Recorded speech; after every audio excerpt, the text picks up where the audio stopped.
रामावतारं संसारसारं भुजगेन्द्रहारं सदा वसन्तं विद्यारविन्दे भवं भवानी सहितं नमामि मन्दारमाला कलितालकाये कपालमालाङ्कितसुन्दराय दिगम्बराय च दिगम्बराय नमः शिवाय च नमः शिवाय कालिङ्गोटाङ्गण वन्दित चरण डोळ्यान पाहिन रूप तुझे प्रेमे अलिंगिन आनंद पूजिन भावे ओवाळीन म्हणे मम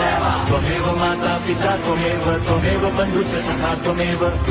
विद्या द्रविणं त्वमेव सर्वं मम देव कायेन वाचा मनसेन्द्रियैर्वा बुद्ध्यात्मना वा प्रकृति स्वभावात् करोमि यद्यत् सकलं परस्मै नारायणायेति समर्पयामि अच्युतं केशवं राम नारायणं कृष्णदामोदरं वासुदेवं हरिं श्रीधरं माधवं